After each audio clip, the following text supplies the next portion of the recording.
Royal dairy YouTube channel. So நம்ம இஸ்ரோவுடைய இப்போ scientific assistant போஸ்ட்டுக்கான கிளாஸஸில் வந்து பார்த்திங்கன்னா இன்றைக்கி நம்ம பார்க்கக்கூடிய டாபிக் ஃபிசிக்கல் குவான்டிட்டிஸ்ன்னு சொல்லுவாங்க. சரிங்களா? ஸோ அது வந்து ஃபிசிக்கல் குவான்டிட்டிஸை பொறுத்த வரைக்கும் 2 குவான்டிட்டி இருக்குது. ஒன்று வந்து ஸ்கேலார் குவான்டிட்டி, அனதர் ஒன் வந்து வெக்டார் குவான்டிட்டிஸ். ஓகேங்களா?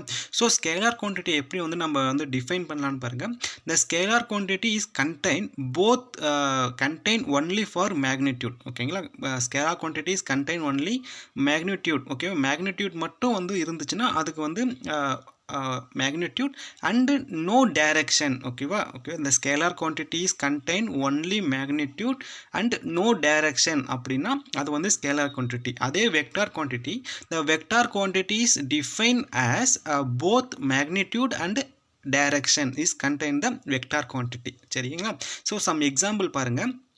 ஸ்கேலார் குவான்டிட்டியோடைய எக்ஸாம்பிள் பார்த்தீங்கன்னா mass, distance, speed, time, power, energy and work. So இதெல்லாமே பார்த்தீங்கன்னா ஸ்கேலார் குவான்டிட்டிஸ்ன்னு சொல்லலாம். சரிங்களா? ஸோ இதை ஏன் இதுக்கு வந்து மேக்னிடியூட் மட்டும் இருக்குது, ஏன் நோ டைரக்ஷன் இல்லைன்னு நீங்கள் பார்த்தீங்கன்னா, ஸோ இது எல்லாமே பார்த்தீங்கன்னா ஒரு பர்டிகுலர் பிளேஸில் மட்டும்தான் மட்டும்தான் ஆக்ட் ஆகக்கூடியது. பார்த்தீங்களா? ப்ரெஷர்ன்றது ஒரு பர்டிகுலர் பிளேஸில் மட்டும்தான் செய்ய முடியும். மாஸ்ன்றது ஒரு பர்டிகுலர் பிளேஸை மட்டும்தான் ஆக்குப்பை பண்ணும். டிஸ்டன்ஸ்ன்றது ஒரு particular A point to B point வரைக்கும் தான் டிஸ்டன்ஸ் இருக்கும். ஸ்பீடும் அதே மாதிரி தான்.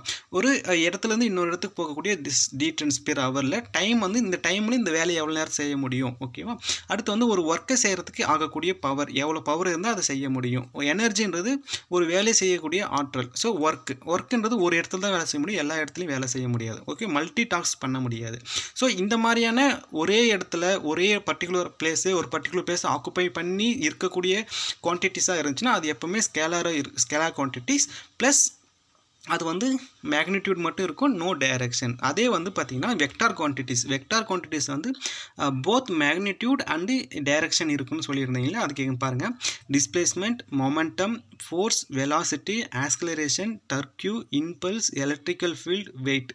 ஸோ இது எல்லாமே பார்த்தீங்கன்னா வெக்டார் குவான்டிட்டிஸ்க்கான எக்ஸாம்பிள்ஸ். சரிங்களா? ஸோ இது எல்லாமே பார்த்தீங்கன்னா போத் மேக்னிடியூட் அண்ட் டைரக்ஷன். ஏன் இதை வந்து வெக்டார் குவான்டிட்டிஸ்னு சொல்கிறேன்னா, வெக்டார்ன்றதை பொறுத்த வரைக்கும் XYZ. ஓகேவா? 3D dimensional.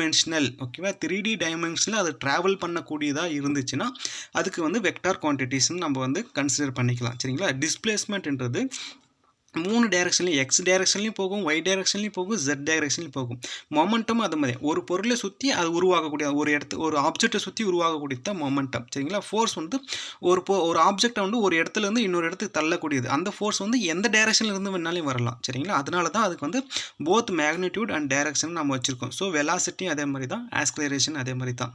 So acceleration increase ஆகும்போது வெலாசிட்டி இன்க்ரீஸ் ஆகும். சரிங்களா? வெலாசிட்டி டிக்ரீஸ் ஆகும்போது ஆக்ஸலரேஷன் டிக்ரீஸ் ஆக முடியும். சரி, எக்ஸாம்பிள் பாருங்கள். இப்போ வந்து நீங்கள் வந்து ஒரு 20 கிலோமீட்டர் ஸ்பீடில் வந்து ஒரு ரோட்டில் போயிட்டு இருக்கீங்க.